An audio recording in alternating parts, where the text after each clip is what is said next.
Morjens. Se on Kupillinen päärynöitä, eli Vadillinen päärynöitä-ohjelman kesäterassilähetys. Onko tämä muuten mielestänne tavallinen kahvikuppi? No siitä puuttuu korva, se on vähän niin kuin Van Goghin kahvikuppi, mutta itse ajattelen, että se on kuitenkin ihan tavallinen. Olen miettinyt tätä tavallista vaikeampaa asiaa, tätä kysymystä tavallisesta ihmisestä, enkä käsitä siitä paljon mitään. Eikä se ratkea tässä, sen voi arvata jo etukäteen. Mutta monesti sanotaan, että tavallinen ihminen on unohdettu.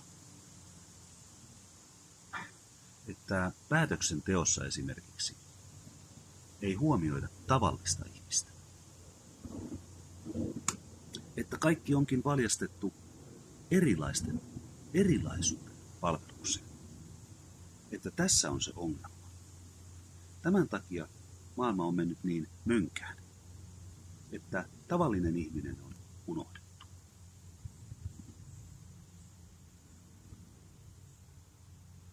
Mutta mikä on tavallinen ihminen? Oletko sinä tavallinen ihminen siellä? Olenko minä tavallinen ihminen? Välillä tuntuu, että siihen tavallisuuteen ikään kuin sisällytetään joitain sellaisia ominaisuuksia, jotka ikään kuin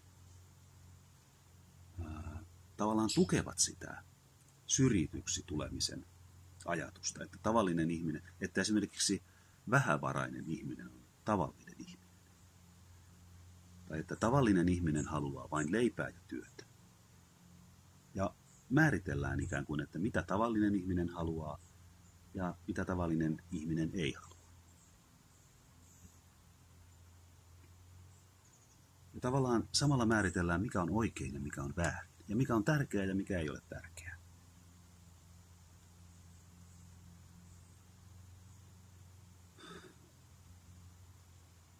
Haluatko sinä olla tavallinen ihminen?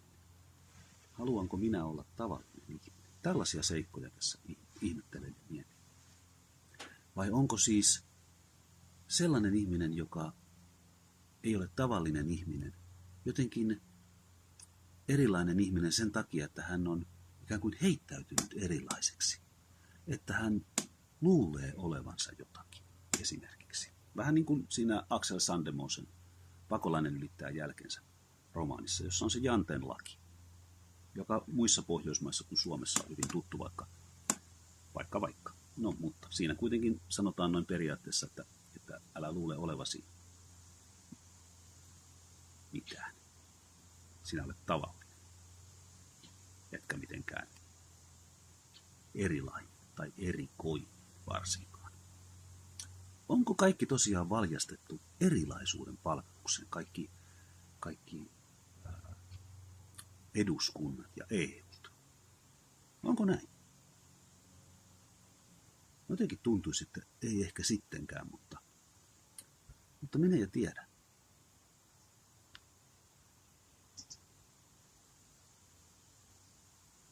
Mutta nämä nyt oli vain tämmöisiä tavallisen ihmisen ajatuksia tästä, että keksikää te siellä parempia.